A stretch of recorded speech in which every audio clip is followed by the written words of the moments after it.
बिस्मिल्लाहिर्रहमानिर्रहीम। अस्सलाम वालेकुम। अल्लाह ताला के फजल करम के साथ मैं ठीक हूँ और उम्मीद करता हूँ कि आप दोस्त भी बिल्कुल खैरियत से होंगे। जैसे आपको पता है कि ये रमज़ान का मुबारक महीना है, तो हमने बहुत कम वीडियोस बनाई हैं इस माह में, क्योंकि इस माह में ज़्यादातर अल्लाह ताला की इबादत में ही वक्त गुजारना चाहिए और हमने भी ऐसा ही करने की कोशिश की है कि इस माह में ज़्यादा से ज़्यादा अल्लाह ताला की इबादत की जाए, रोज़े रखे जाएँ। तो हम ज़्यादा कोई वीडियोस नहीं बना पाए, तो आज हमने एक छोटा सा प्रोग्राम बनाया है कि मस्जिद में बच्चों के साथ इफ्तारी की जाए।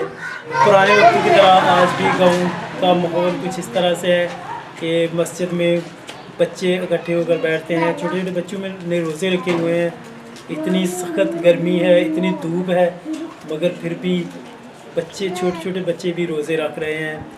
बहुत खुशी की बात है ये हमारे लिए कि हमारे बच्चों ने भी रोज़े रखे हुए हैं।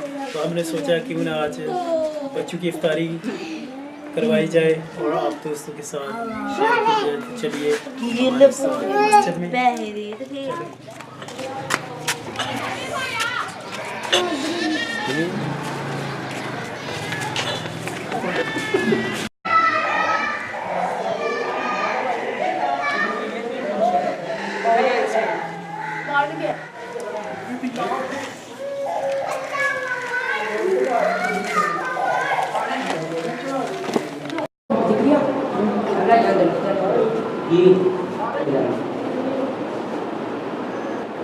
ये इधर इत्काफ़ के लिए इंतज़ाम हो रहा है। कुछ लोग हमारे महल्ले से इत्काफ़ पे बैठ रहे हैं, तो ये उनके लिए इंतज़ाम हो रहे हैं।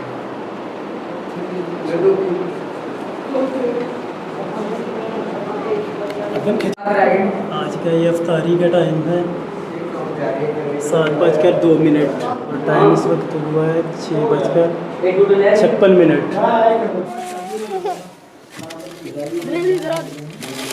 पीछे चले जाओ, पीछे चले जाओ।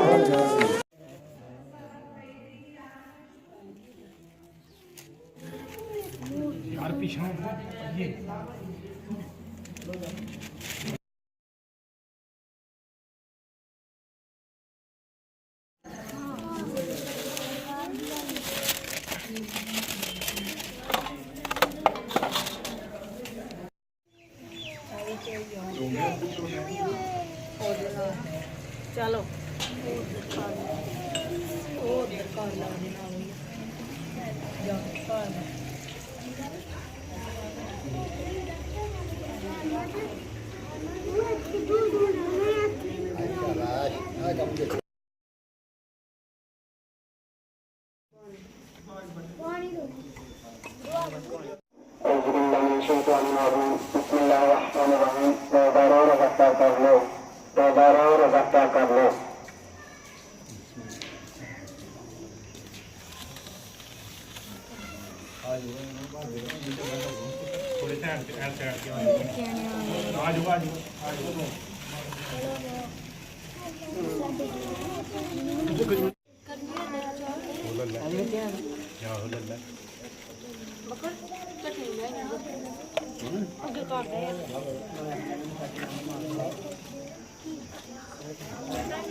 बाड़ी लाइन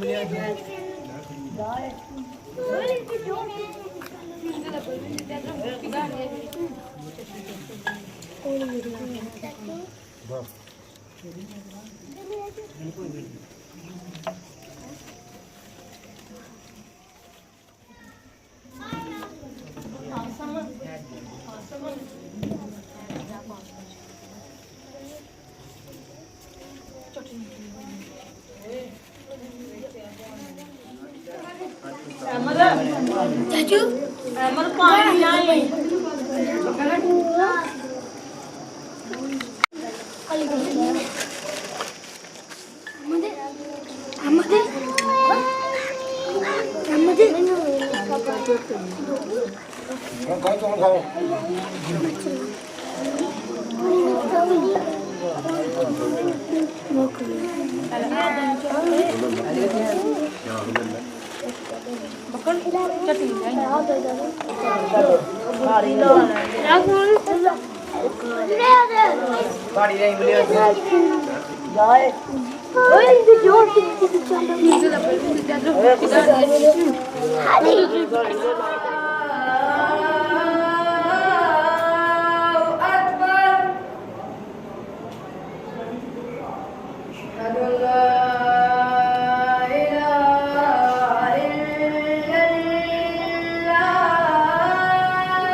अल्लाहु अकबर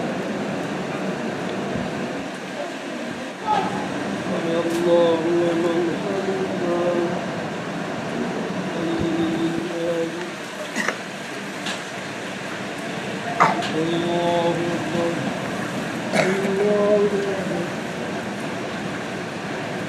अल्लाहु